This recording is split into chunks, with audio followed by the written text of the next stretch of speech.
Bismillahirrahmanirrahim. Assalamualaikum warahmatullahi wabarakatuh. Baik, di mana di sini saya Atrisal dari SMP Negeri 1 Gunung Bulet, yaitu calon guru penggerak angkatan 11. Nah, di sini kami ada tugas yang diberikan oleh tuntunan pendidikan kami, yaitu membuat aksi nyata tentang modul 1.4, yaitu tepatnya pada budaya positif, yaitu menyebarkan pemahaman dan pengalaman budaya positif. Nah, sebelum kita masuk ke materi, langkah baiknya saya menyapa Bapak Ibu dulu. Dan untuk hari ini gimana kabarnya Bapak Ibu? Baik. Alhamdulillah baik. Seharusnya gitu. Kita menunjukkan kepada murid kita bahwa mereka juga akan bersemangat melihat gurunya ke sekolah, bersemangat. Dan di mana di sini sebelum saya menjelaskan apa sih yang dikatakan dengan penyebaran pemahaman dan pengalaman budaya positif. Nah, di sini ada sedikit selamat datang para guru hebat. Mari kita belajar bersama, berkolaborasi, saling bertukar ilmu demi mencapai disiplin positif. Nah, sebelum lebih mendalam ke materi budaya positif, saya di sini akan menayangkan sebuah video yang akan kita analisis nanti di mana sih budaya positif itu diterapkan dan seperti apa budaya positif yang dilakukan di sekolah tersebut.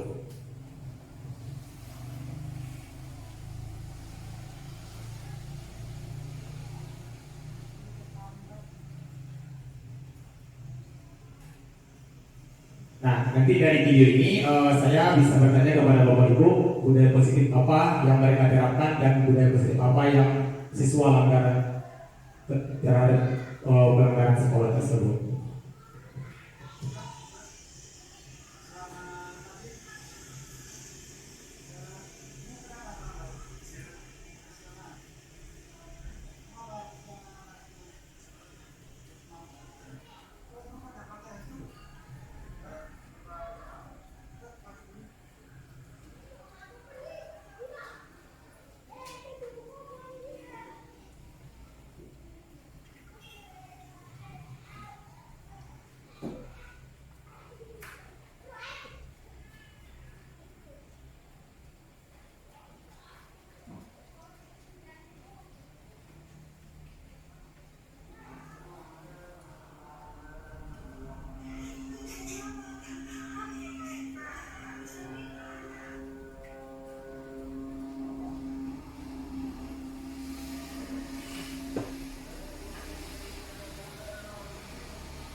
Nah, itu tadi ada kasus pertama. Nanti bisa saya tanyakan kepada Bapak Ibu apa kasus yang terdapat pada anak tersebut.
video tadi, apa yang kita temukan tentang budaya positif yang dilanggar oleh anak?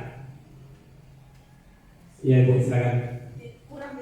Kurang disiplin, ya. Nah, inilah nanti yang harus kita pahami. Tadi ada juga sedikit ini video pemantik yang saya tayangkan nantinya untuk materi saya tentang budaya positif ini. Nah, sebelum kita ulas lebih dalam videonya, di sini saya akan menjelaskan tentang konsep utama modul budaya positif. Nah, sebelum kita mengetahui konsep utamanya, kita harus tahu dulu apa sih yang dikatakan dengan budaya positif tersebut.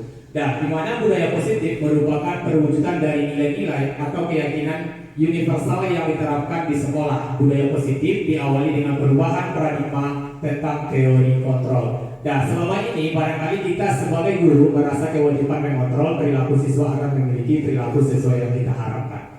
Sesuai dengan video tadi guru telah mengontrol peserta didiknya, disuruhnya berdoa sendiri di depan. Nah, di mana konsep utama budaya positif ini ada 7. Yang pertama adalah perubahan paradigma belajar. Bagaimana sih perubahan paradigma kita nanti setelah kita mengetahui konsep budaya positif ini? Yang kedua itu disiplin positif. Yang ketiga adalah kebutuhan dasar manusia. Yang keempat motivasi perilaku manusia. Yang kelima posisi kontrol atau restitusi. Yang keenam keyakinan kelas, dan yang terakhir adalah segitiga restitusi. Nah, dari 7 posisi kontrol atau konsep utama modul budaya positif ini, nah sekarang kita akan ulas satu persatu. Dan yang pertama yaitu pembelajaran dengan paradigma baru, di mana dirancang berdasarkan prinsip pembelajaran yang diferensiasi sehingga setiap siswa belajar sesuai dengan kebutuhan di tahap perkembangan untuk mewujudkan profil pelajar Pancasila. Dan untuk tahap pembelajaran yang kita ketahui sekarang, itu pendidikan atau pembelajaran itu harus berpatokan dengan profil pelajar Pancasila, di mana dalam profil pelajar Pancasila ini ada 6 landasan yang harus kita pahami. Yang pertama yaitu beriman bertakwa kepada Tuhan yang Maha Esa dan berakhlak mulia. Yang kedua yaitu mandiri. Yang ketiga bernalar kritis. Yang keempat kreatif. Yang kelima bergotong royong. Yang ketujuh berkebinekaan global. Dan mungkin dalam sekolah kita juga sudah menerapkan tentang kurikulum merdeka. Jadi di dalam kurikulum merdeka ini kita dituntut untuk berprofil pelajar Pancasila, di mana yang pertama beriman berakhlak kepada Tuhan yang Maha Esa. Mungkin kita semua guru menginginkan peserta didik kita mempunyai akhlak yang baik, yang bagus dan berbudi pekerti yang baik. Dan yang kedua mandiri. Kita menginginkan peserta didik itu lebih mandiri, bisa mengerjakan tugas sendiri tanpa mencontek dengan kawan yang lainnya. Kemudian bernalar kritis. Kalau bernalar kritis ini sangat perlu dalam dunia pendidikan. Kemudian kreatif. Nih contohnya di kelas kita. Di kelas kita inilah salah satu membuktikan bahwa peserta didik kita mempunyai kekreatifan, di mana sudah dihias beberapa hiasan sudah ditempel di dinding. Kemudian bergotong royong. Dalam kehidupan juga dibutuhkan bergotong royong. Bukan hanya di sekolah, di masyarakat juga sangat dibutuhkan istilah bergotong royong ini. Baru yang terakhir adalah berkebinekaan global. Dan selanjutnya yaitu yang kedua adalah disiplin positif, di mana disiplin positif ini adalah merupakan salah satu cara penerapan disiplin yang bertujuan untuk menumbuhkan kesadaran serta membudayakan anak untuk melakukan sesuatu tanpa sogokan atau ancaman ataupun hukuman. Nah, di mana di sini kita harus mengajarkan disiplin positif kepada anak kita. Nah, ini di tingkat kami di SMP ini sering terjadi ini terhadap peserta didik. Ketika uang jajannya sudah habis, maka dia melihat anak yang lemah, maka dia bisa mengancam peserta didik yang lain untuk meminta uang kepada peserta didik yang lainnya. Jadi dalam penyampaian materi ini nantinya bisa kita atasi perilaku-perilaku yang seperti itu nantinya yang ada di sekolah kita. Nah, dalam budaya kita, makna disiplin dimaknai sebagai sesuatu yang dilakukan seseorang pada orang lain untuk mendapatkan kepatuhan. Kita cenderung menghubungkan kata disiplin dengan ketidaknyamanan. Nah, sebagai pendidik, tujuan kita adalah menciptakan anak yang memiliki disiplin diri sehingga mereka berperilaku dengan mengacu pada nilai-nilai kebijakan kebajikan universal dan memiliki motivasi intrinsik bukan ekstrinsik. Nah, dari dua poin tadi, yang pertama tadi apa Bapak Ibu? Poin yang saya sudah sampaikan tadi. Yang pertama, aduh, udah lupa ya. Apa? Yang pertama tadi. Ini yang kedua disiplin positif. Yang ketiga apa tadi? Pertama tadi apa? Nah, kita lihat kembali. Diingat ya Bapak Ibu, pembelajaran dengan paradigma baru. Nah, yang kedua yaitu disiplin positif. Nah, yang ketiga di sini ada kebutuhan dasar manusia. Dan kita juga ada kebutuhan. Peserta didik juga ada kebutuhan. Sebagai makhluk hidup pasti ada kebutuhan. Nah, di mana kebutuhan dasar manusia itu yang pertama adalah bertahan hidup. Dan kalau kita kaitkan ke dalam kehidupan kita, bagaimana kita bisa bertahan hidup? Nah, kebutuhan primer adalah kebutuhan pokok yang harus dipenuhi manusia untuk bisa bertahan hidup. Kebutuhan ini meliputi sandang, pakaian pangan, makan, dan papan atau tempat tinggal. Tanpa ketiganya, manusia akan sulit untuk bertahan hidup. Ya, betul Pak Ibu? Betul. Tanpa kebutuhan yang tiga itu mungkin manusia itu tidak bisa bertahan hidup. Yang kedua yaitu kasih sayang dan rasa ingin diterima. Sama dia. Kita juga mungkin sebagai guru seperti itu, apalagi peserta didik kita. Dan kebutuhan ini juga meliputi keinginan untuk tetap terhubung dengan orang lain seperti teman, keluarga, pasangan hidup, teman kerja, binatang peliharaan, dan kelompok di mana kita tergabung. Bukan hanya di sekolah, di masyarakat juga kita perlu kasih sayang dan rasa ingin diterima, apalagi di rumah. Jadi anak itu juga perlu kasih sayang atau pendekatan kita terhadap anak tersebut. Yang ketiga yaitu penguasaan atau kebutuhan pengakuan atas kemampuan, di mana kebutuhan ini meliputi keinginan untuk dianggap berharga, bisa membuat perbedaan, bisa membuat pencapaian kompeten diakui atau dihormati. Nah, terkadang ada peserta didik kita.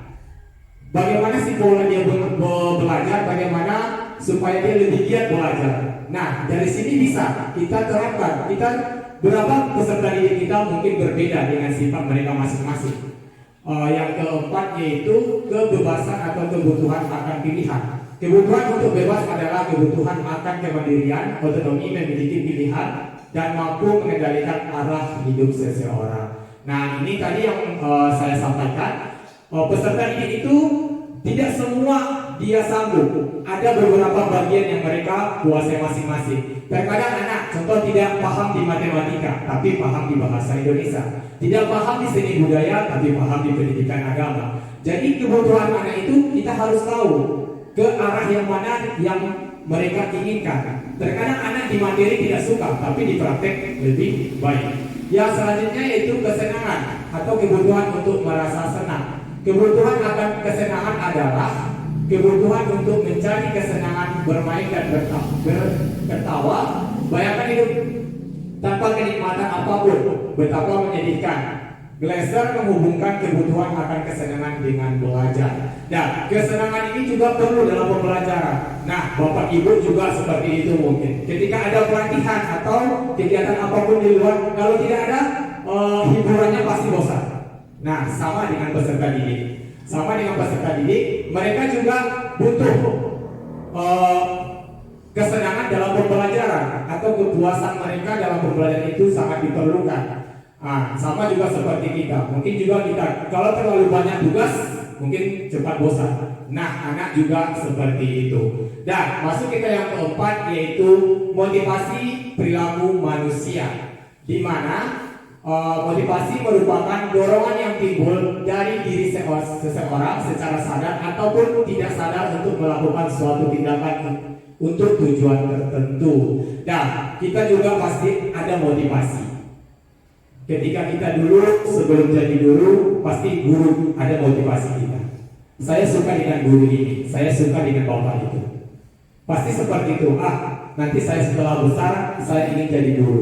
Nah, berarti si bapak yang tadi memotivasi kita supaya kita menjadi seperti beliau. Nah, yang pertama di sini menghindari ketidaknyamanan dan hukuman.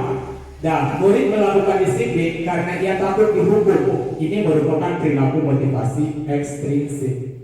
Nah, mereka tertib. Nah, anak-anak tolong tertib. Kalau tidak, ibu hukum. Nah, kita kan sering juga mengucapkan kalimat seperti itu. Nah, di sini dalam menghindari ketidaknyamanan dan hukuman ini, sebenarnya itu tidak boleh kita terapkan kepada peserta didik. Kenapa? Kita mengutamakan kehendak kita. Jika anak tidak bisa diam, maka mereka kita hukum. Nah, inilah dia yang dikatakan merupakan perilaku motivasi ekstrinsik. Nah, yang kedua, mendapatkan imbalan atau penghargaan dari orang lain, di mana murid melakukan disiplin diri karena ia ingin mendapatkan imbalan. Ini merupakan motivasi ekstrinsik. Dan mungkin kita juga sering, nah coba ini kerjakan, nanti bapak kasih ini atau ibu kasih ini. Sering kita lakukan kepada peserta didik kita.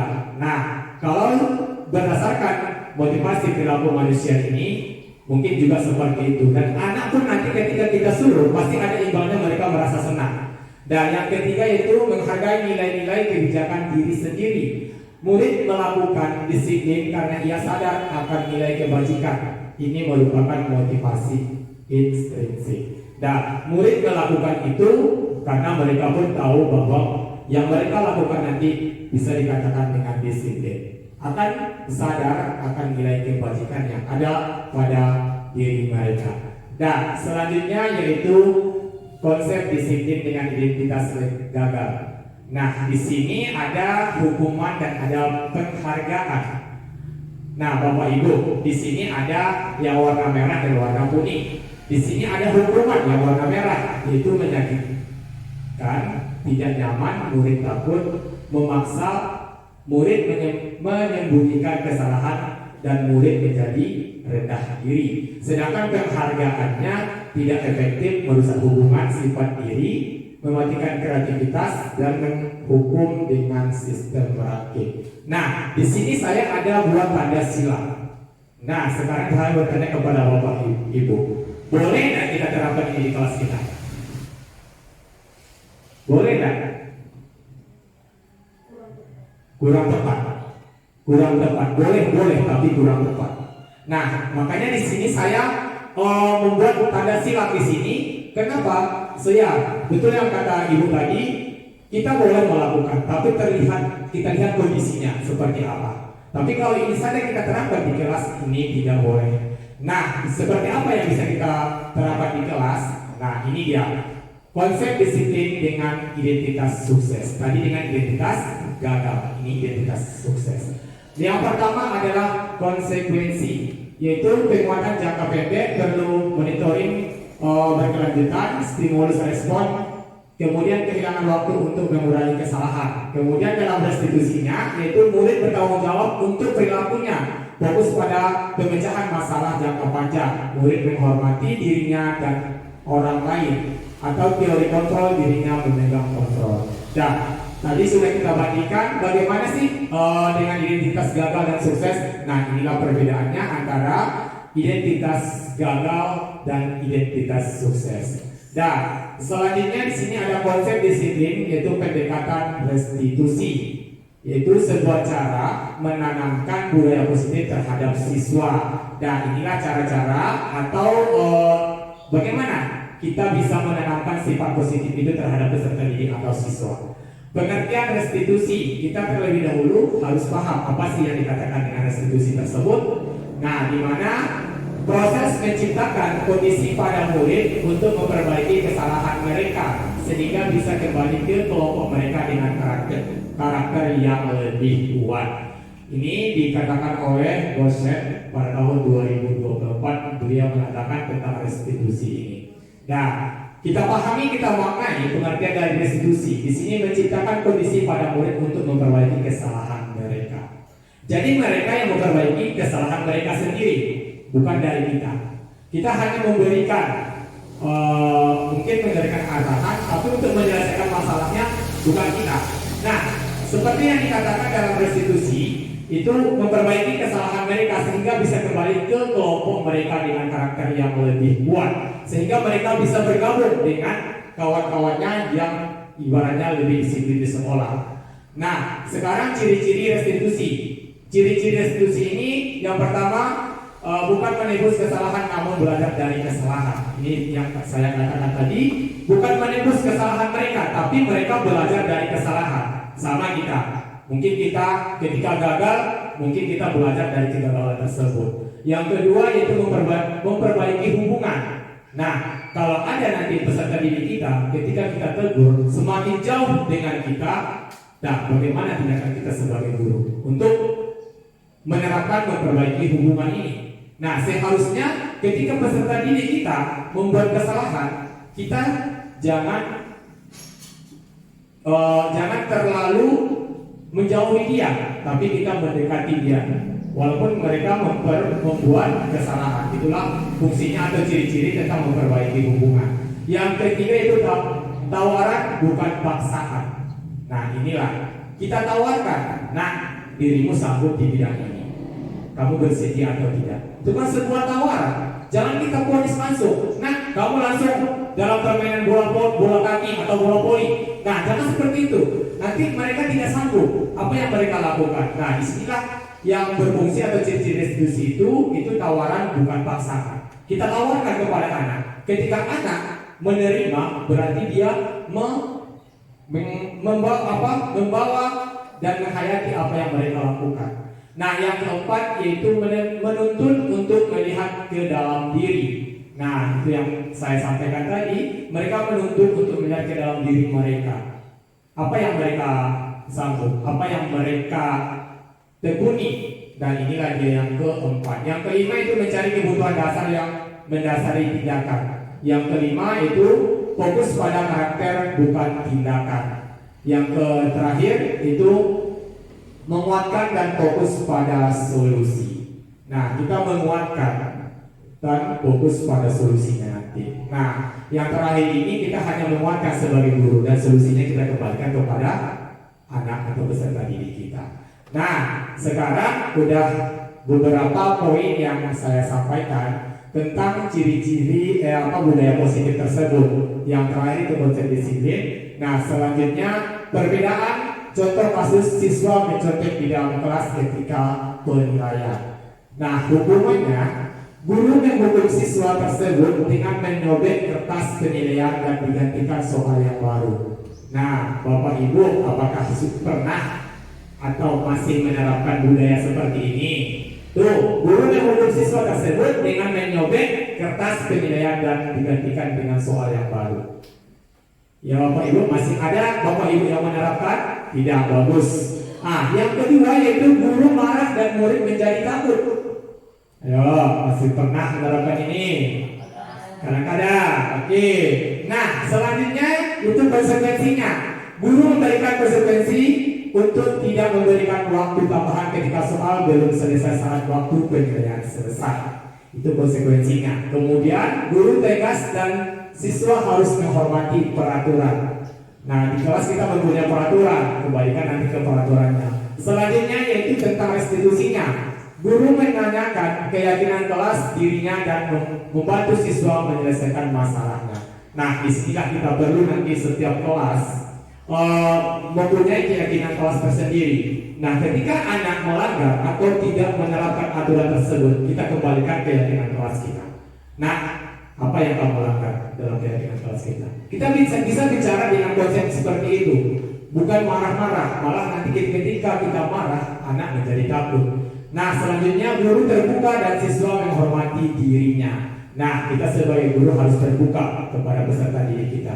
Jangan ada istilahnya anak bungsu, anak kandung, anak tiri. Jangan ada seperti itu dalam konsep kita sebagai guru. Semua sama. Mereka datang ke sekolah ke sini untuk mencari ilmu. Kita sebagai guru memfasilitasi peserta didik kita untuk memperoleh ilmu tersebut.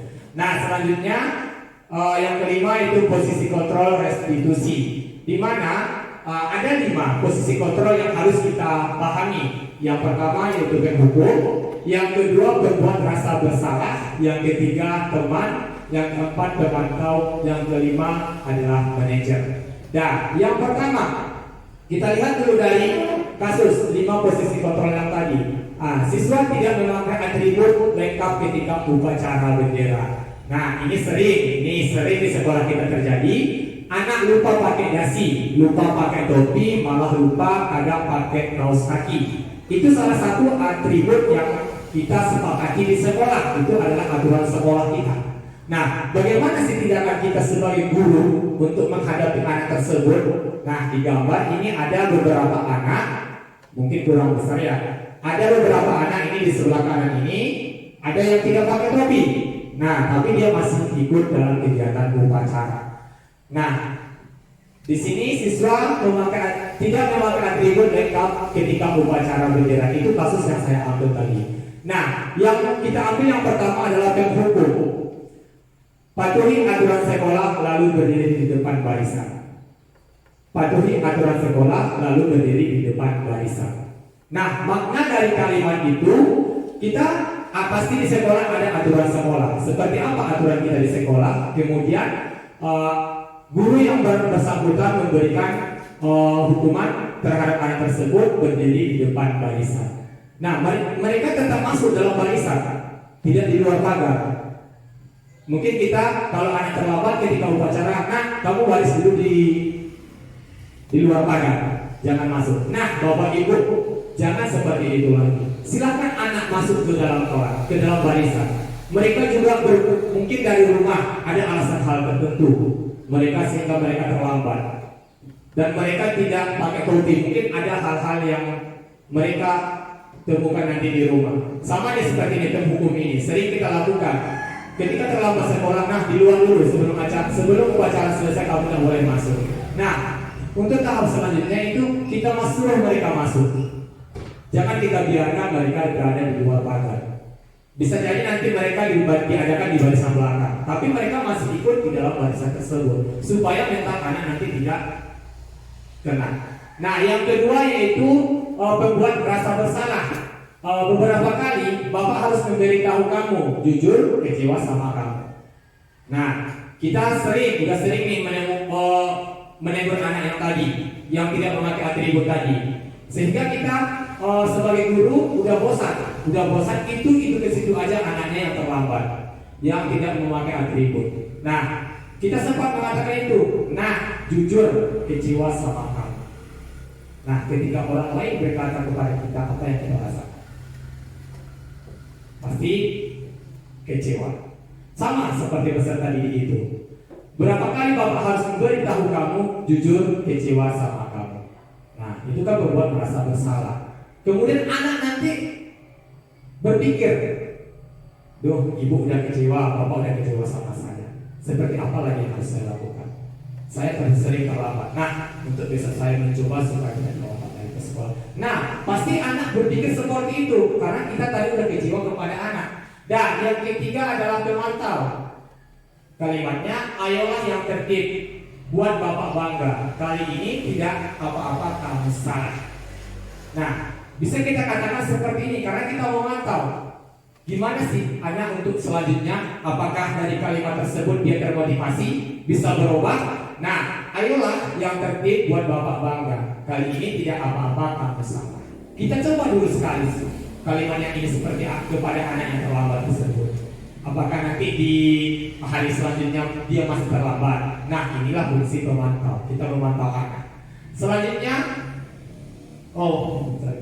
sedikit mungkin ya.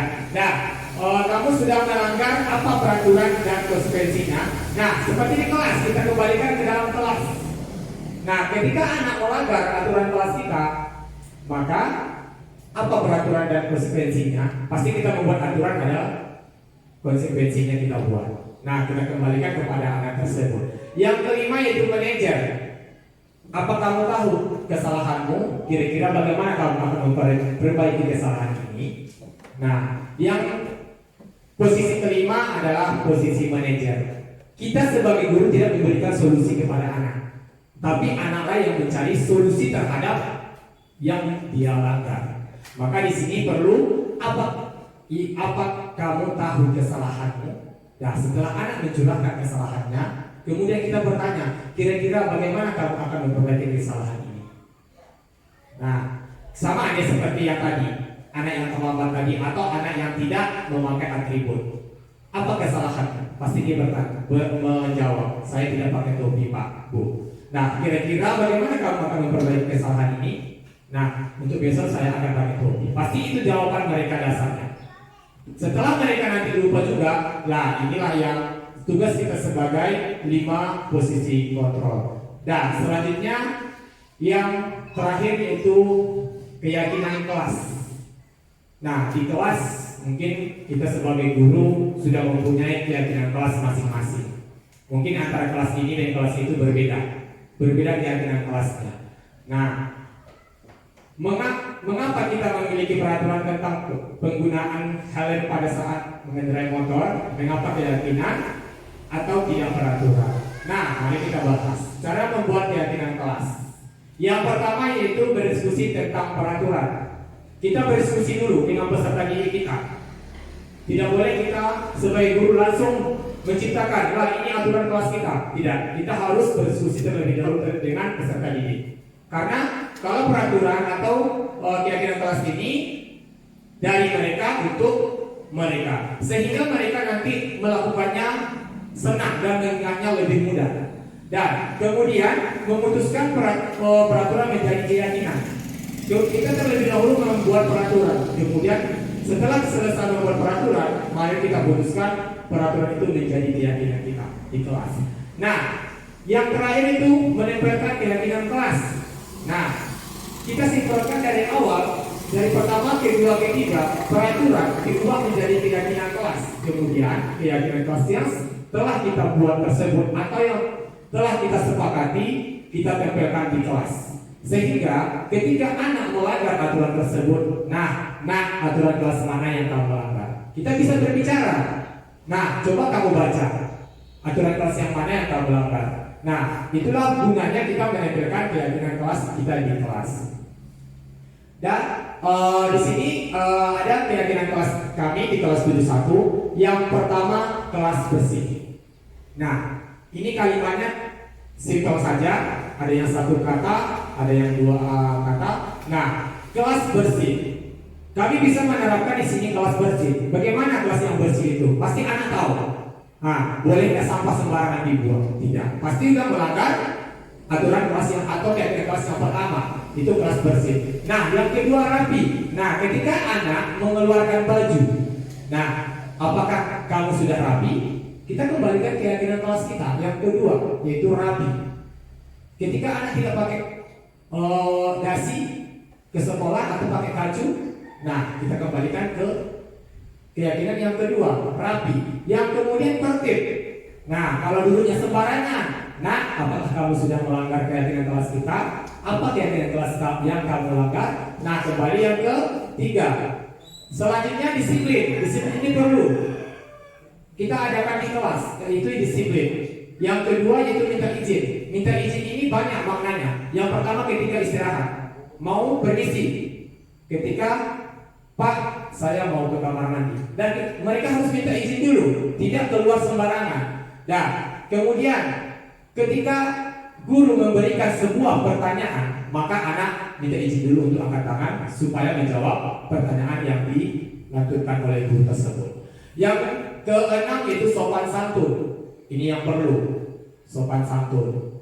Kalau anak sudah mempunyai sopan santun, mungkin karakternya nanti sudah bagus. Yang terakhir itu menghormati orang lain. Nah, disinilah yang perlu, menghormati orang lain itu sangat perlu di kelas. Kenapa? Ketika ada kawannya yang berpendapat, maka mereka wajib menghormati pendapat tersebut. Nah, selanjutnya yang terakhir yaitu segitiga restitusi. Di dalam segitiga restitusi ini proses menciptakan kondisi bagi murid untuk memperbaiki kesalahan sehingga karakter mereka lebih kuat ketika kembali pada kelompoknya. Hal ini memudahkan para guru dan orang tua dalam melakukan proses untuk menyiapkan anaknya menjadi pribadi yang mandiri dan bertanggung jawab. Dan dalam segitiga restitusi ini, yang pertama yaitu validasi tindakan yang salah, kemudian menenangkan keyakinan, kemudian menstabilitaskan identitas.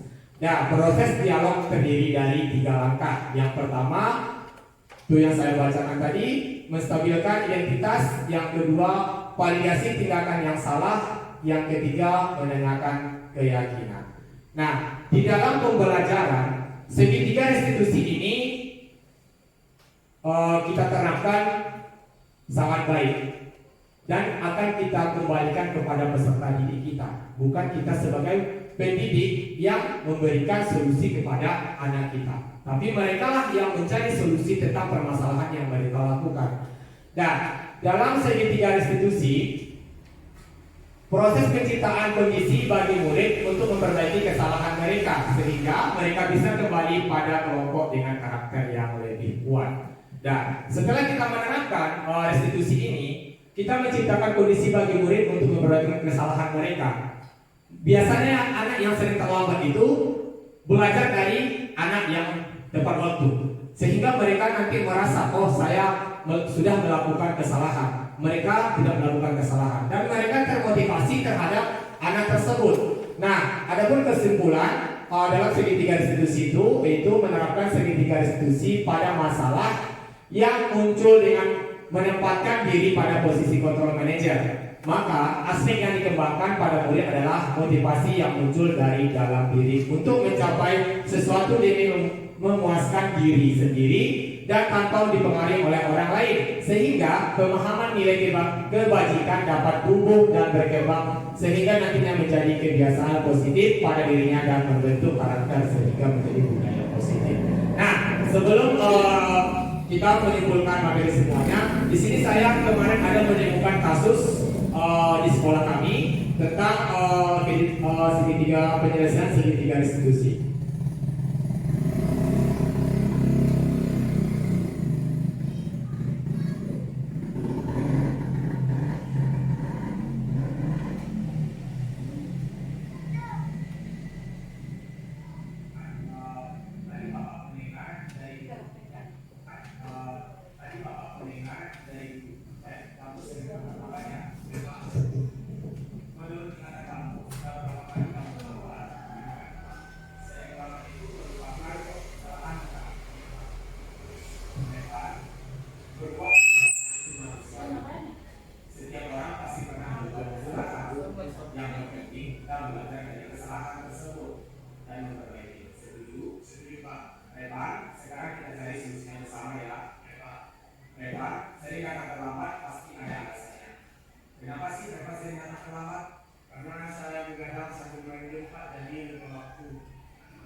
Nah, itu tadi tentang permasalahan yang saya dapatkan di sekolah saya, itu tentang anak yang sering terlambat ke sekolah. Nah, bagaimana saya sebagai wali kelasnya menyelesaikan masalah anak tersebut? Nah, saya memanggil anak ke ruangan saya dan saya bertanya, apa yang kamu lakukan? Apa yang kamu peraturan kelas yang kamu lakukan? Kita bertanya kepada anak sehingga dia menjawab sendiri apa yang dia lakukan tersebut. Dan si Revan tadi menjawab tentang kedisiplinan. Kedisiplinan itu apa yang mereka lakukan? Itu tentang keterlambatan datang ke sekolah. Apa penyebabnya kalau datang terlambat? Itu yang dijawabnya tadi. Dia begadang dan sering main game dan tidurnya lama. Dan kemudian terus apa sih tindakan kamu nanti supaya kamu lebih baik?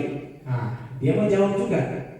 Tindakan dia nanti katanya tidak begadang lagi, tidak lagi lama tidur. Jadi tindakan itu ada solusinya. Dia yang membuat masalah dan dia yang menyelesaikan masalahnya sendiri. Dan itu tadi salah satu contoh tentang penyelesaian masalah menggunakan segitiga restitusi.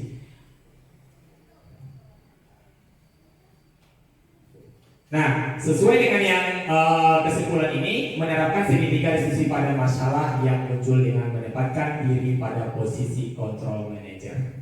Nah, di sini mungkin Bapak Ibu tadi sudah banyak sih budaya positif yang sudah saya paparkan. Nah, apa yang ada, apa Ibu ingat tentang budaya positif yang saya paparkan tadi?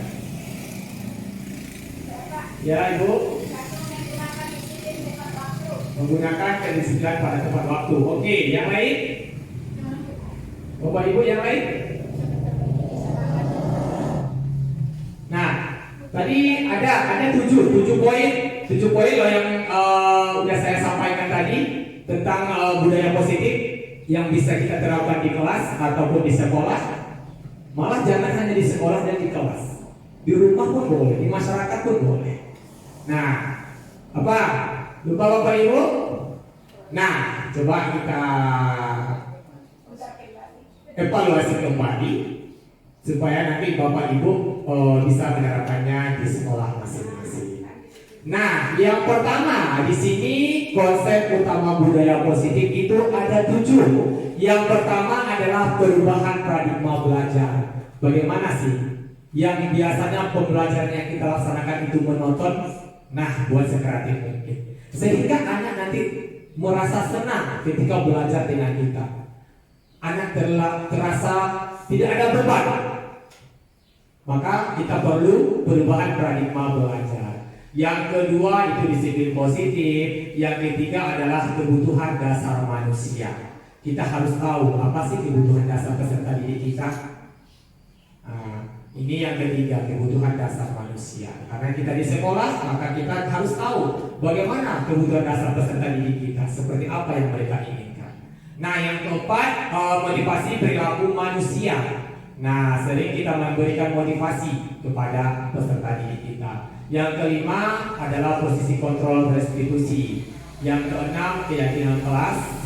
Nah, di kelas kita harus membuat keyakinan kelas sehingga nantinya peserta didik tidak banyak lagi yang melanggar tentang keyakinan kelas kita. Nah, yang ketujuh itu segitiga restitusi, itu penyelesaian masalah berpusat kepada peserta didik, bukan kepada kita.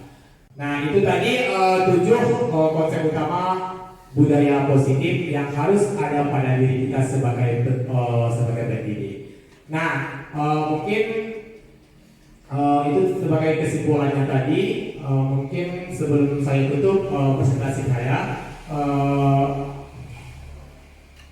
di sini sekian dan terima kasih. Itu mari bergerak dan menggerakkan. Baik, itu mungkin dari saya Adrisal, untuk CGP Angkatan 11 dari SMP Negeri 1 Gunung Tulen mengucapkan terima kasih. Assalamualaikum warahmatullahi wabarakatuh.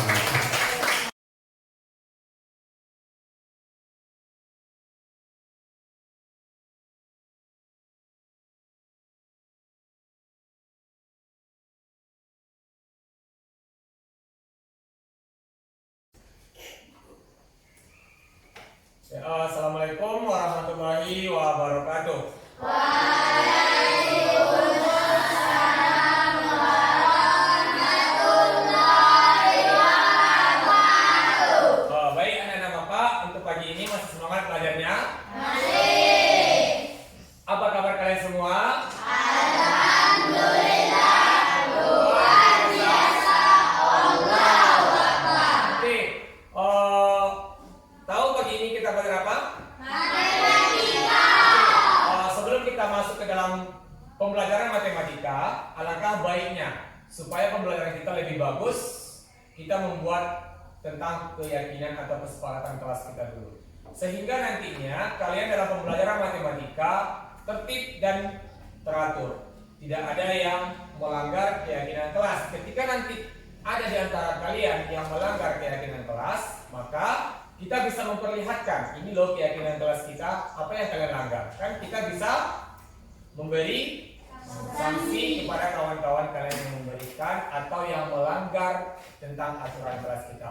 Oke, di sini kalau sama Bapak yang cara belajarnya sih cukup simpel, tidak terlalu ribet, sesuai dengan materi Bapak. Matematika sulit atau mudah? Mudah, yakin?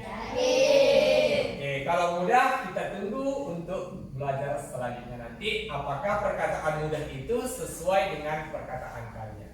Oke, sebelum Bapak masuk nanti ke materi, seperti Bapak sampaikan tadi, alangkah baiknya kita membuat keyakinan kelas kita. Di antara kalian sudah pernah atau sudah pernah guru-guru lain membuat keyakinan kelas? Oke, berarti sudah. Itulah dia bedanya nanti ketika kalian belajar di SD dan di SMP. Kalau di SD mungkin keyakinan kelas itu hanya beberapa guru. Kalau di SMP, berapa guru yang masuk ke kelas kalian, itulah keyakinan kelas, sebanyak guru yang masuk di kelas. Mungkin berbeda, ada yang sama dan ada yang berbeda. Nah, di mana di sini Bapak juga membuat keyakinan kelas terhadap kalian. Jadi kalian tugasnya nanti hanya menaati aturan atau keyakinan kelas yang kita sepakati nantinya. Di sini sudah ada yang tahu apa sih makna atau arti dari keyakinan kelas? Tidak. Kalau tidak ada, seperti apa kiranya keyakinan kelas yang harus kalian buat? Aturan kelas. Kemauan atau keinginan kita di kelas. Oke, baik. Sebelum kita membuat keyakinan kelas, di mana Bapak sedikit untuk menjelaskan apa sih yang dikatakan dengan keyakinan kelas. Keyakinan atau kesepakatan kelas adalah pernyataan berbentuk lisan atau tulisan yang dibuat oleh seseorang atau sekelompok orang yang bersifat universal, berfungsi untuk membangun hal yang positif agar semua orang mentaatinya. Keyakinan kelas jumlah kalimatnya tidak banyak atau bisa dikatakan dengan singkat sehingga mudah diingat dan dipahami oleh semua warga kelas. Jadi nanti ketika Bapak menyuruh kalian membuat keyakinan atau kesepakatan kelas kita, kalimatnya cukup singkat. Contoh, seperti yang Bapak sampaikan ini, saya ingin belajar lebih tertib. Saya ingin belajar sering dikasih tugas. Berarti kalimatnya itu saya ingin belajar tertib, saya ingin belajar sering dikasih tugas, itu kalimatnya panjang. Contohnya seperti apa kalimat positifnya? Saya ingin belajar diberikan banyak tugas, itu kan panjang. Kemudian kita ubah, ketika belajar saya diberikan tugas banyak. Itu kalimat panjang, tapi kita ubah jadi kalimat positif. Saya, jangan pakai saya lagi, diberikan tugas banyak. Itu simpel saja nanti kalian buat. Jadi ketika kita nanti menyepakatinya, kalian mudah untuk mengingatnya. Di sini Bapak sudah menyediakan untuk penempelan nanti kesepakatan kelas kita. Bagaimana kami menempelnya di sini? Di sini Bapak menyediakan stick note. Jadi di dalam stick note ini silakan kalian buat apa sih keyakinan kelas yang kalian inginkan atau kesepakatan kelas yang kalian inginkan nantinya. Di mana disinilah nanti tercurah isi hati kalian seperti apa yang kalian inginkan belajar sama Bapak. Ingat, jangan nanti di luar pembelajaran. Nanti contohnya, Pak, ini contoh dari si Alif. Saya ingin belajar sambil bermain lumpur. Itu kan tidak masuk akal. Jadi buatlah di sini nanti kesepakatan kelas kita yang bisa membangun atau menimbulkan sifat positif atau kenyamanan di kelas kita. Karena di sini nanti harus kita sepakati juga. Kalian di sini ada 25 orang. Jadi harus ada nanti, boleh sama, tapi nanti kan sama-sama kita sepakati apa sih yang kita pakai di kelas kita, yang mana-mana saja. Jadi silakan, jangan tanya kawanmu, kamu buat apa? Apa yang kamu buat? Jangan seperti itu. Buat sendiri apa yang kamu inginkan. Paham anak-anak Bapak? Paham. Oke. Nanti di sini Bapak bagikan stick notnya. Jadi silakan tuliskan, Pak, boleh 1 atau 2, boleh. 3 pun boleh. 4 pun boleh. Yang penting ada nanti kalian tulis di sini tentang kesepakatan yang kalian inginkan. Ketika nanti kalian sudah menuliskannya, nanti baru kita kesepakati bersama-sama. Ini kalian setuju enggak? Kalau setuju, oke, kita buat di kelas. Dah, sampai di sini ada pertanyaan tentang pembuatan kesepakatan kelas kita? Tidak, boleh kita mulai? Boleh. Oke, untuk pengisiannya silakan kalian tulis. Tapi ingat, harus dibaca tulisannya, nanti nggak bisa Bapak membacanya.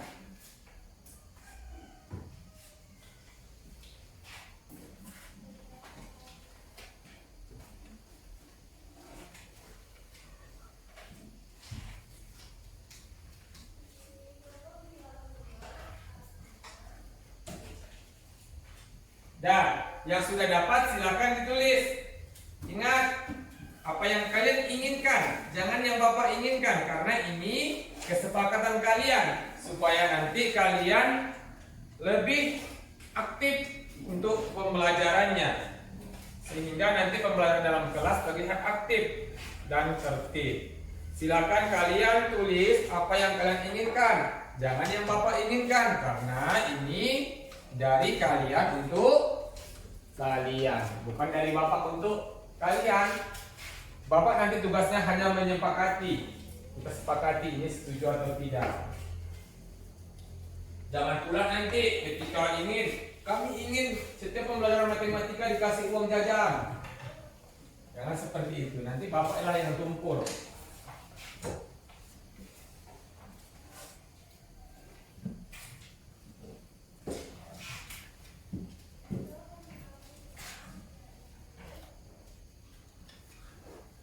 Nah, setelah kalian mendapat stick note atau kertas yang sudah Bapak berikan, silakan kalian tulis apa yang kalian inginkan. Coba kalian pikirkan. Karena tadi sudah Bapak sampaikan, ini kesepakatan kita bersama. Buat apa yang kalian inginkan. Jangan apa yang Bapak inginkan. Kalau Bapak ya Bapak nanti ya Bapak kasih sebanyak-banyak soal. Kan akhirnya kalian nggak tenang untuk mengerjakan soalnya. Apa sih yang kalian inginkan? Boleh di luar pembelajaran matematika, Pak. Saya ingin belajar di luar kelas. Boleh, nanti kita sepakati si A si B itu setuju atau tidak. Dan Bapak berikan waktu selama 10 menit untuk memikirkan itu, nanti baru kita kumpulkan ke depan. Dari sekarang silakan ditulis. Jangan malu, buat saja. Kalau nanti kan dibacakan tidak mempunyai nama, jadi buat saja.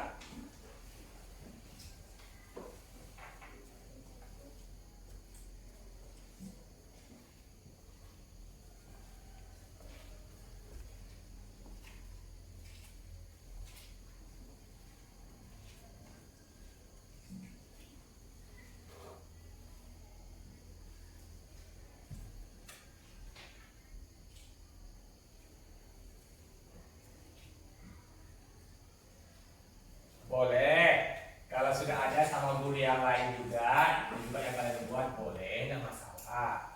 Berarti itulah yang nyaman sama kalian. Mana tahu sama guru-guru lain sudah membuat kesepakatan, nah berarti boleh itu juga kalian buat. Tapi kalau ingin berbeda sama Bapak, silahkan buat berbeda.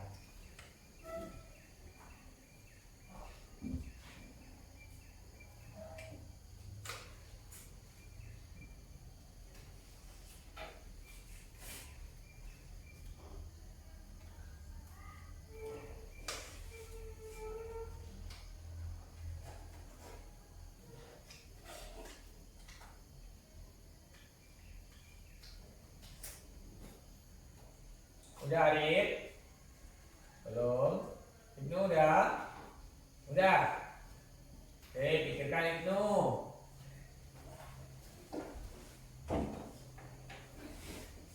Boleh lebih dari satu. Kalau tidak buat nanti kertasnya kita kasih bagi. Ini masih banyak kertasnya.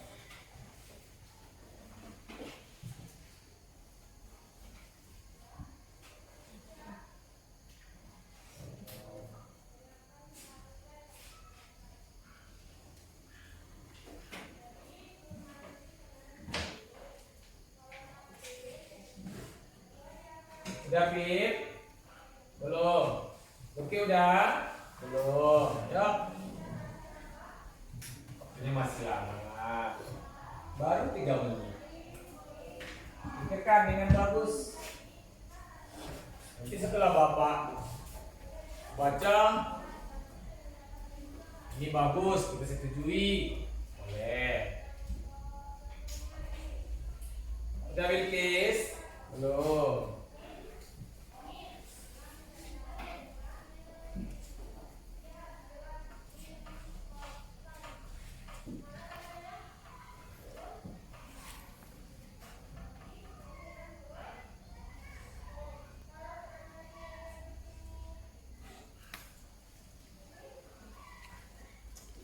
Udah tadi? Belum? Alif? Belum? Perkan? Belum? Rizky udah? Belum?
Sudah?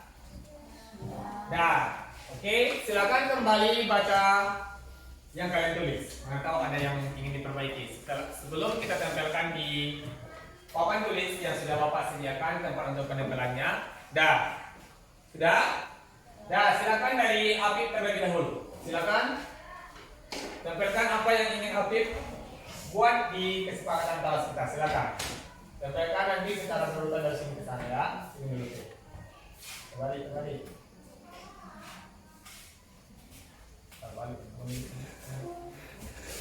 Oke, silakan sambung.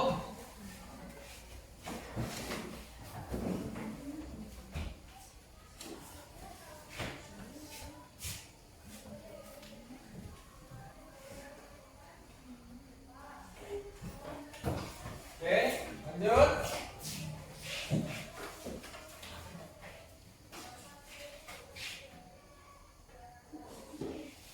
Lanjut.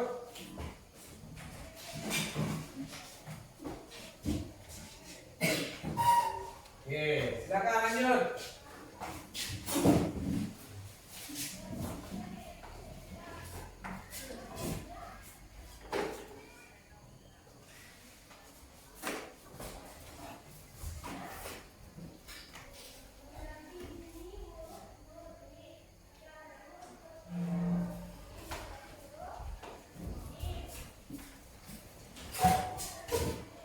Silakan. Sambung. Ini setelah Bapak baca ini, beberapa orang baru menempelkan ini keinginannya luar biasa ini.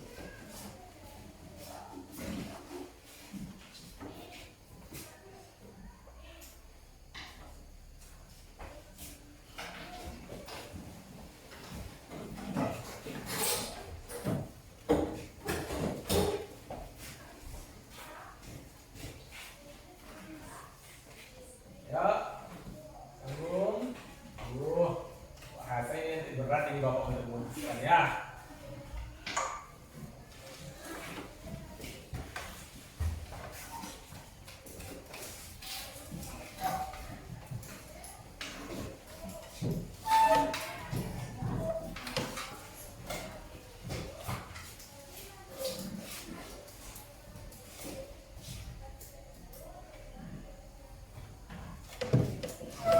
Lanjut.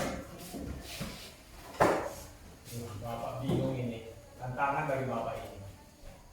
Ada yang minta diberikan tugas. Kemudian ada lagi saya ingin belajar dengan nyaman. Kalau belajar saya ingin aman dan no contek. Dan kalau diskusi harus bersama-sama.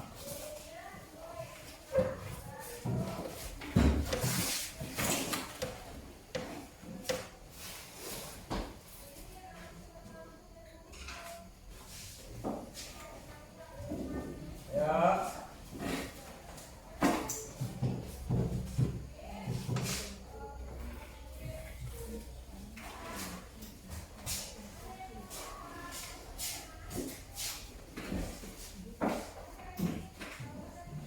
Oke, dah selesai. Oh, tinggal satu lagi.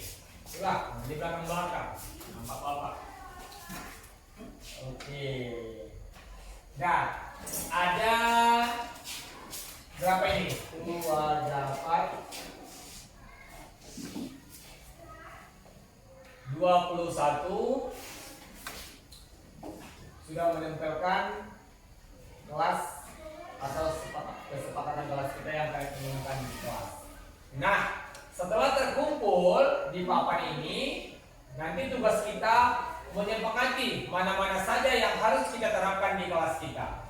Nah, di sini ada beberapa yang sudah Bapak baca, mungkin tujuan dan maknanya sama, tapi nanti baru kita kesepakati, mana tahu nanti ada lagi tambahan. Dah, kalau seperti inilah Bapak lah aja yang membacakan atau kalian? Bapak aja. Oke, dari pertama. Nanti tahu lah kalian karena Bapak urutkan tadi kan. Dah, saya ingin kelas ini menjadi kelas yang tertib. Itu. Kemudian saya mau belajar matematika. Mau belajar matematika setiap hari. Oke.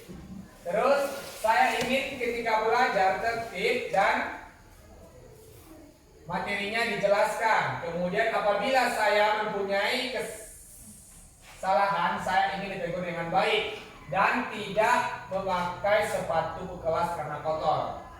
Oke, berarti ini ada nanti dalam kebersihan. Kemudian kalau belajar saya ingin aman dan no contek. Kemudian dan kalau berdiskusi harus bersama-sama. Oke? Kalau sendiri-sendiri itu bukan berdiskusi namanya. Kalau bersama-sama baru berdiskusi. Kemudian di kelas tidak boleh berisik dan ribut. Di kelas kita juga tidak boleh tidur. Siapa yang sering tidur di kelas? Ayo, ini tidak boleh. Ini nanti kan kita belum sepakati yang mana saja yang kita pakai. Ini dari Bapak Agung, berarti gentleman dibuatnya namanya. Saya ingin waktu belajar setiap setengah jam beristirahat dalam waktu 5 menit. Wah, ini tantangan bagi Bapak ini. Katanya setelah belajar setengah jam, kemudian istirahat 5 menit. Setelah belajar lagi setengah jam, istirahat 5 menit. Akhirnya habis waktu untuk istirahat. Oke, saya ingin ketika belajar tidak ada yang ribut di dalam kelas. Tertib dalam belajar, diberi tugas, kelas yang bersih dan nyaman. Ketika pergantian jam tidak ada yang keluar kelas. Saya ingin mengerjakan tugas. Datang ke sekolah tepat waktu. Saya ingin waktu jam pelajaran tidak ada siswa yang makan dan bermain. Oke, bagus. Saya ingin belajar dengan nyaman. Kemudian saya ingin saat jam pelajaran tidak boleh berisik. Kemudian saya ingin belajar dengan tertib saja. Saya ingin ketika belajar bisa makan dan minum. Kalau yang tadi tidak mau dia katanya, ini boleh makan dan minum. Oke, kemudian saya ingin ketika belajar matematika tidak boleh berjalan-jalan di kelas. Oke, ini nanti kalau jalan-jalan ini bertemasya kita ya, jalan-jalan keluar. Saya ingin tidak boleh makan waktu pembelajaran matematika. Saya tidak mau diganggu pas saat belajar di kelas dan dimanapun. Ketika belajar matematika tidak boleh ribut di kelas. Saya ingin belajar dengan kelas yang bersih. Saya ingin belajar tidak ada yang ribut. Kemudian saya ingin waktu di kelas belajar dengan tenang. Saya ingin menjadi anak yang lebih baik ke depannya. Ini keinginan ini, bukan kesepakatan kita. Oke, saya ingin belajar lebih tertib. Saya ingin belajar tanpa diganggu. Saya ingin setelah pembelajaran diterangkan dikasih tugas minimal 5 soal. Bagus. Nanti Bapak setujui ini. Dah, udah Bapak bacakan mana-mana saja yang ingin kita terapkan di kelas kita. Seperti yang Bapak sampaikan tadi, ini dari kalian dan untuk kalian. Kalau Bapak nanti berbeda pula peraturan kelasnya kalau dari Bapak, makanya ini dari Bapak. Bapak rasa ada di antaranya yang bagus. Contoh di sini, nih, saya ingin ketika belajar tidak ada yang ribut di dalam kelas. Nah, maksudnya seperti apa?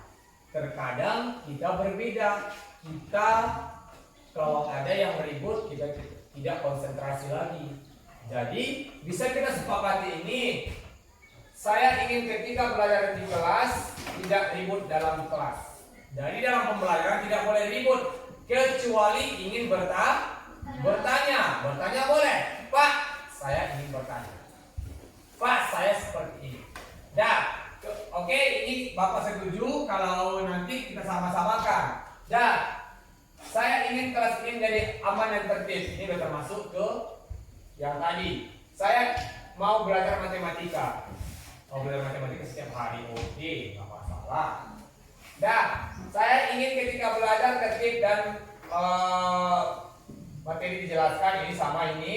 Apabila saya mempunyai kesalahan, saya ingin ditegur dengan baik. Oke. Dan tidak memakai sepatu di kelas karena kotor. Ini gimana ini memakai sepatu di kelas? Nah, kalau yang ini Bapak rasa kalau memakai sepatu di kelas ini boleh, tapi alasannya nanti ketika kelas sudah bersih semua, baru kita terapkan yang ini. Jadi ini kita pending dulu untuk kesepakatan kelas kita tidak boleh memakai sepatu ke kelas. Kita lihat dulu keadaan kelas kita. Ini kan masih renovasi, belum seutuhnya bersih. Rencana Bapak juga nanti seperti itu. Setelah selesai memperbaiki kelas, baru kita adakan kesepakatan memakai sepatu, tidak memakai sepatu di kelas. Ini gimana, setuju ini? Setuju atau tidak? Setuju. Oke. Ini nanti kita buat juga, tapi setelah kelas kita keadaannya bersih. Nah, lanjut. Kalau belajar saya ingin aman dan no contek. Ini no contek ini. Mana ini? Berarti ini kesadaran diri kita masing-masing. Jangan mencontek kepada kawan, tapi mencontekkan kepada buku yang ada di depan kita. Nah, dan di berdiskusi harus bersama-sama. Oke, di kelas tidak boleh berisik dan ribut. Oke, itu sama keinginan Borkan ini gimana ini? Bapak rasanya ini lebih rumit Bapak ini. Ketika belajar katanya 30 menit. Setelah 30 menit istirahat 5 menit. Ayo gimana? Berarti selama 30 menit itu kita full untuk belajar. Kemudian diberikan istirahat 5 menit. Setelah itu belajar lagi 30 menit. Istirahat lagi 5 menit. Waktu kita aja 45 menit kali 2 berarti 90 menit. 30, 60. Gimana itu? Sepakat nggak ini? Kita buat nggak? Nanti ketika kita buat belajar setengah jam, belum sampai setengah jam udah muntah. Kan kita porsir. Belajar selama 30 menit, kemudian baru istirahat 5 menit. Kalau Bapak rasa ini nggak boleh, ini kan pendapat kawan, keinginan kalian. Tapi kita sama-samakan. Kalau sama Bapak kan nanti materi 15 menit dari waktu istirahat. Kemudian materi lagi dari waktu istirahat. Jadi jangan kita patokkan harus 30 menit. nanti ketika Bapak kasih soal 10 soal harus siap mati dalam waktu setengah jam. Dan siap gimana? Istirahat. Wajib siap dalam 30 menit. Jadi kalau Bapak rasa ini tergantung ke Bapak nanti bagaimana Bapak cara pembelajarannya di kelas kalian. Nah, kalau sama Bapak kan sudah sampaikan nantinya ketika belajar itu materi ada sedikit istirahat, materi istirahat, materi istirahat. Jadi ini tergantung ke kelas kita nanti atau ke Bapak. Nah, tertib dan belajar ini masuk diberikan tugas. Kelas yang bersih dan nyaman ketika pergantian jam tidak ada yang keluar kelas. Ayo gimana ini? Bapak juga setuju ini? Ketika jam pelajaran tidak ada yang keluar kelas. Kenapa? Karena terkadang kalian yang keluar kelas itu mampir di kantin. Gurunya masuk. Setelah gurunya masuk kalian masih di kantin. Ujung-ujungnya di absensi kalian cabut. Ini boleh kita buat ketika pergantian jam tidak ada yang keluar kelas. Bapak setuju? Gimana yang lain? Setuju? Setuju. Oke, bagus. Lanjut, saya ingin mengerjakan tugas. Datang ke sekolah tepat waktu. Gimana ini? Oke, setuju. Apip, ingat datang ke sekolah tepat waktu. Kita masuk jam berapa? 7.20. Berarti Apip harus datang ke sekolah 7.15. Ke kelas itu udah 7.20 ya Apip. Oke. Kemudian saya ingin waktu jam pelajaran tidak ada siswa yang makan dan bermain. Ayo, gimana ini? Berarti jam pembelajaran tidak boleh makan. Makan yang nggak boleh. Ya, di sini kita tambahi boleh. Dalam waktu pembelajaran tidak boleh makan tapi boleh minum. Nah, kita boleh minum dalam pembelajaran, tapi ingat yang minum itu hanya yang diizinkan yang dibawa dari rumah atau ibaratnya air mineral. Aqua botol boleh, aqua gelas boleh, dibawa dari rumah tempat minumnya juga boleh. Dan yang dilarang itu seperti power itu jangan. Apalagi yang dibungkus-bungkus. Nanti ketika belajar ditaruhkan di atas meja, tumpah basah bukunya kan. Tapi ketika memakai tempat minum itu boleh. Gimana? Boleh minum ketika jam pembelajaran. Oke? Setuju? Oke, boleh minum ketika jam pembelajaran. Kemudian ini ketertiban.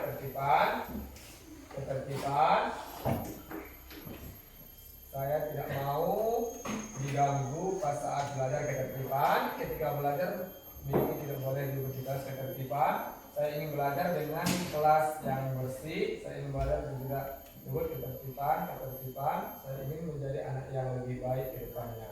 Saya ingin belajar lebih tertib. Saya ingin belajar tanpa diganggu. Saya ingin belajar setelah pembelajaran dikasih tugas minimal 5 soal. Oke, ini gimana ini? Setelah pembelajaran dikasih soal 5 soal. Gimana? Setuju? Oke, bagus. Oke, kita ambil. Si Apip takut ini. Berarti yang kita sepakati di sini ada 1, 2, 3, 4, 5 dan 6 tadi boleh minum di kelas. Nah, sekarang kita ubah dulu kalimatnya ini menjadi kalimat yang mudah kalian ingat supaya tidak lupa lagi. Dan kesepakatan kelas kita.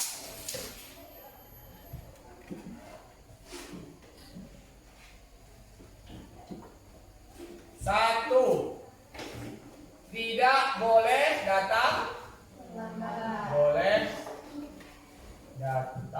terlambat.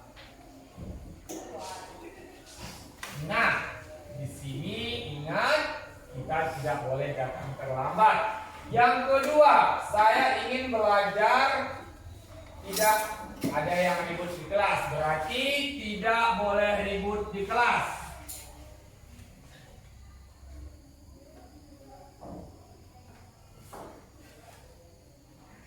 Yang ketiga,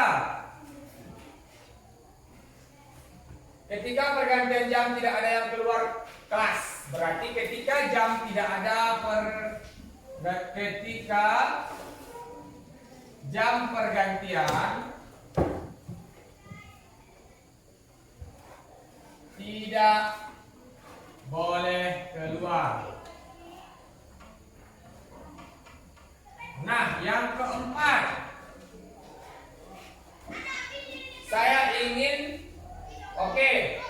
setelah materi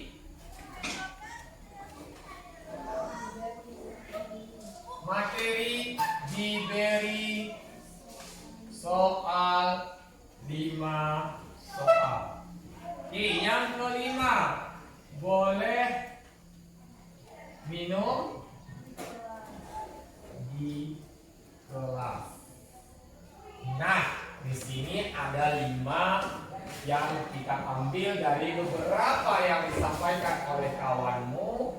Yang pertama, apa Hafid? Tidak boleh datang terlambat. Yang kedua, Nugraha. tidak boleh diikuti kelas. Oke, yang ketiga, Nadil. Dalam pergantian tidak boleh keluar. Yang keempat, Alif. Setelah materi diberi soal 5 soal. Yang kelima, Apip. Lagi, nampaknya Apip udah mau tidur ini. Boleh minum di kelas. Oke, boleh minum di kelas, tapi ingat hanya yang dibolehkan hanya air merah. Oke, gimana kesepakatan kelas kita? Sepakat? Sepakat? Oke, nah ketika dilanggar, Diberi sanksi. diberi sanksi. Apa sanksinya? Mus'ab. Nah, kalau Bapak rasa kalau kita sudah membuat kesepakatan kelas, pasti kita ingat apa yang harus kita lakukan dan apa yang harus kita tertibkan di kelas kita.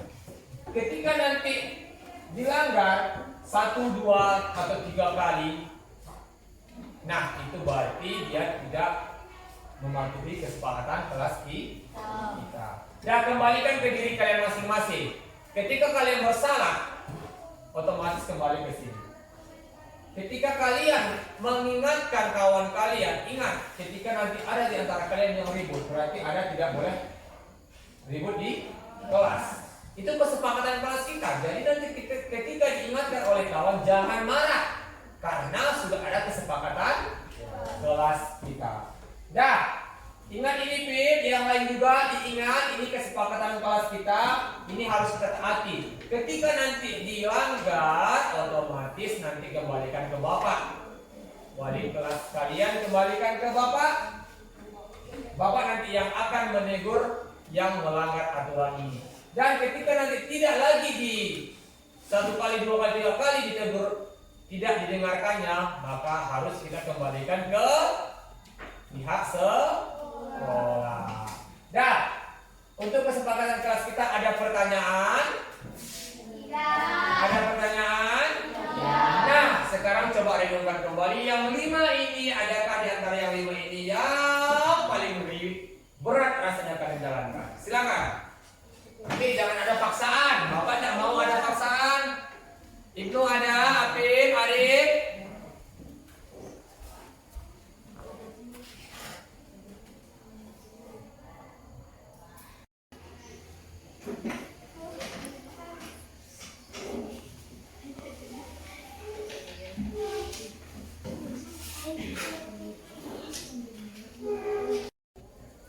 Nah, setelah kalian lihat di papan sudah ada kesepakatan kelas kita. Ya, jangan kalian langgar karena ini adalah kesepakatan yang sudah kita sepakati di kelas kita. Ya, mungkin inilah dulu kesepakatan kelas kita untuk kelas 71. Mohon kita sama-sama untuk menaati aturan yang ada di kelas kita. Ya, mungkin untuk hari ini sekian dari Bapak. Assalamualaikum warahmatullahi wabarakatuh.